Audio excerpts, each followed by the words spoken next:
عليكم، ازيكم يا بنات؟ عاملين ايه؟ انا لولي ومعاكم من قناة لولي تشانل، والنهاردة هوريكم ازاي ممكن نفرم الفراخ من غير كبة ومن غير مفرمة بطريقة سهلة جدا. وطبعا المخرطة موجودة عندنا في كل البيوت، وبجد يعني انا ما كنتش متخيلة ان الطريقة دي هتنجح، بس بجد خلت لي الفراخ ناعمة وحلوة قوي.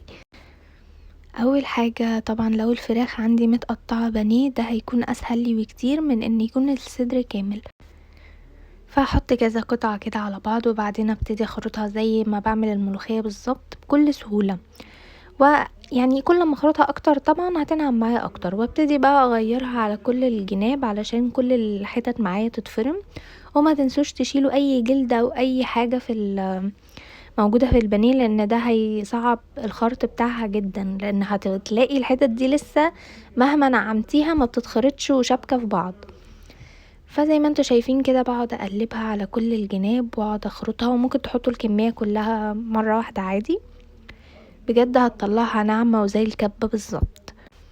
وفي كمان طريقة تانية، لو انتي عندك صدر الفرخة كامل بتسيبيه في الفريزر يجمد، وبعدين بتمسكيه وتجيبي المبشرة اللي احنا بنبشر بيها البطاطس بالبصل اي حاجة، وهتبتدي ان انتي تبشري بيها صدر الفرخة. هينزل معاكي برضو ناعم، بس بصراحة انا حبيت طريقة المخرطة اكتر. هبصوا الفرق بين بقى اللي مفروم وبين قطعة الفراخ الكاملة. هكمل بقى كده بقية الكمية، ودي الكمية هي اللي طلعت معايا. انا دلوقتي كان معايا بالظبط حوالي ربع كيلو بانيه، هيطلع لي كمية حلوة جدا من البانيه المفروم، ناعمة جدا زي البصل المبشور بالظبط.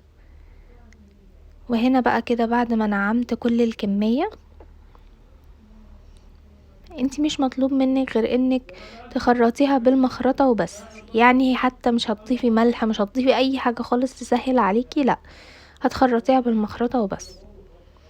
انا طبعا الفيديو ده هنزل لكم فيديو ان شاء الله ازاي هنعمل من كيلو بانيه هنعمل 4 اكلات. فدي كانت البداية. اول حاجة انا بفرم البانيه ده علشان هعمل لكم بيه ان شاء الله كفتة فراخ. طبعا كفتة الفراخ انا من الناس اللي بتحبها جدا، بس ما كنتش عارفة اعملها ازاي وانا ما عنديش لا مفرمة ولا كبة، لحد ما لقيت طريقة المخرطة دي وفعلا طريقة روعة. وبكده اكون خلصت وصفة النهاردة. لو عجبكم الفيديو متنسوش اللايك والاشتراك في القناة، واشوفكم ان شاء الله في فيديوهات جديدة.